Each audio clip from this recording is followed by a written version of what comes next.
In the heart of a vast African rainforest, the world was soaked in chaos. A storm unlike any other crashed through the dense green canopy. The sky had opened wide, and sheets of water poured down with wild, unstoppable force. Every branch shook, every leaf trembled, and every creature ran for safety.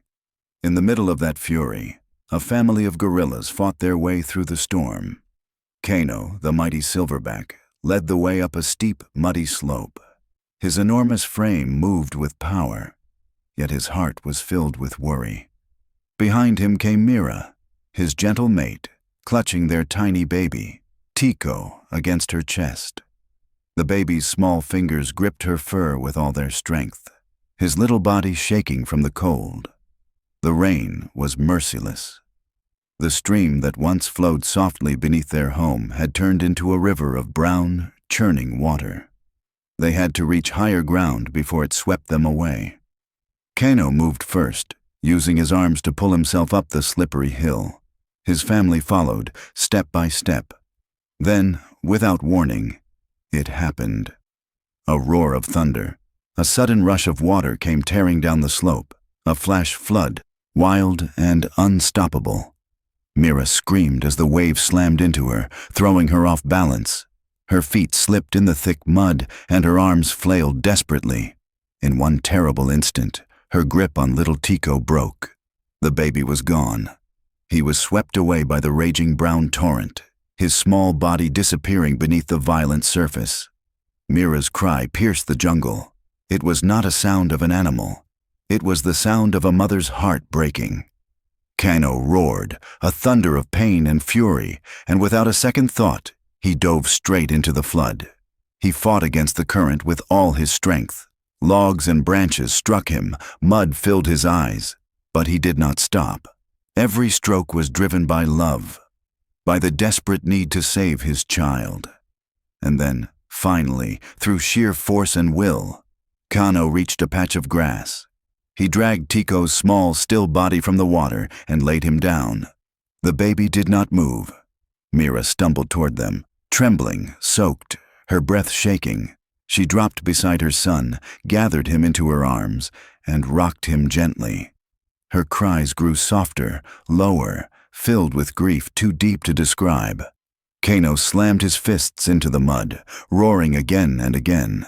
The sound echoed across the storm. This mighty king of the jungle, this symbol of power, was helpless before the simple cruelty of water. At that very moment, someone appeared through the trees. Ranger Elias. He was soaked to the bone, his uniform heavy with rain. He had been checking the flooded trails when the sound drew him toward the clearing. What he saw stopped him in his tracks. The scene before him was almost too painful to witness. A mother cradling her lifeless child. A father breaking down in defeat. Elias felt his chest tighten. He had seen injured animals before, but never grief like this. He knew that gorillas, like humans, sometimes carried their dead young for days, unable to accept the loss. He knew this was sacred, a private moment of mourning. But still, something deep inside him refused to turn away. He stepped forward. The mud squelched beneath his boots, and that single sound caught Kano's attention. The massive gorilla spun around, his eyes blazing. A deep growl rumbled from his chest, a warning, ancient and powerful. Elias froze, his heart pounded. One wrong move could mean his death, but he did not retreat. Slowly, he lifted his hands, palms open, the universal sign of peace. His voice was calm and soft. "It's okay," he whispered, though he knew they couldn't understand his words. "I just want to help." He knelt down, lowering himself into the mud, bowing his head in respect. He did not look into Kano's eyes, not a challenge, but a plea. His gaze moved gently toward Tiko's small body. Mira looked at him. Her breaths came in quiet sobs. Then, something in her eyes changed. The storm of her grief slowed. She looked down at her baby, then at the human again. Slowly, hesitantly, she placed Tiko on the ground between them. Kano's massive body shifted. The air felt heavy with danger. war with trust. The decision was his. And then, against every natural instinct of his kind, the mighty silverback stayed still. It was permission. Elias crawled forward, every movement deliberate.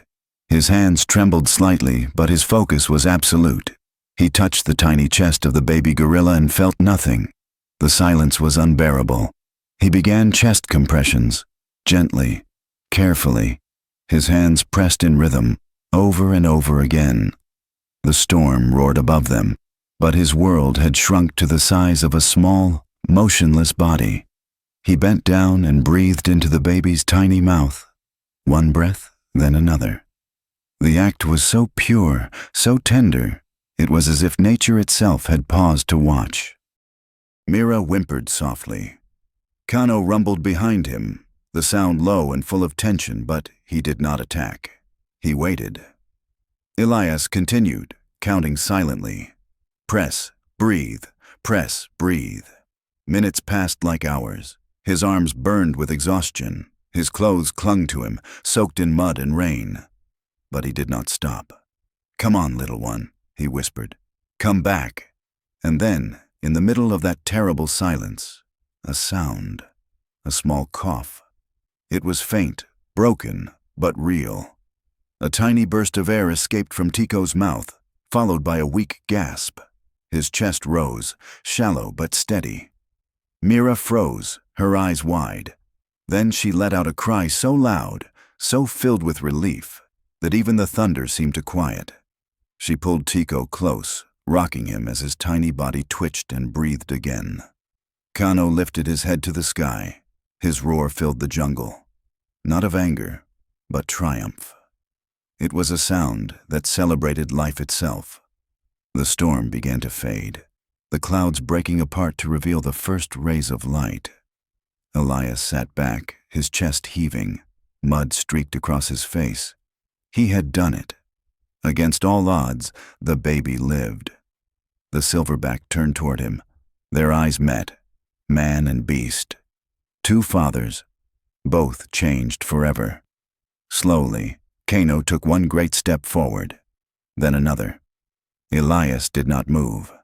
The giant gorilla stopped just a few feet away, towering over him. And then, in a moment that would stay with Elias forever, Kano lowered his great head, a gesture of peace and respect. A silent, "Thank you." Mira held Tiko close. The family began to move back into the forest, disappearing slowly into the green shadows. Elias watched them go, every muscle in his body trembling with emotion. The rain had stopped. The jungle glistened with new light. Everything smelled fresh, alive, renewed. He stood alone in that clearing, drenched, exhausted, and yet filled with something larger than joy, a sense of connection. He had seen the purest form of trust, a moment when love had broken the walls between species. That day, Elias understood something he would never forget, that the fight for life, the love of a parent, and the instinct to protect are the same in every heart, whether it beats inside a human chest or the mighty body of a gorilla. Kano's roar would echo in his mind forever, the sound of life, of faith, and of gratitude. Dear friend, thank you for taking the time to follow this story. Don't forget to like and subscribe to the channel to support us.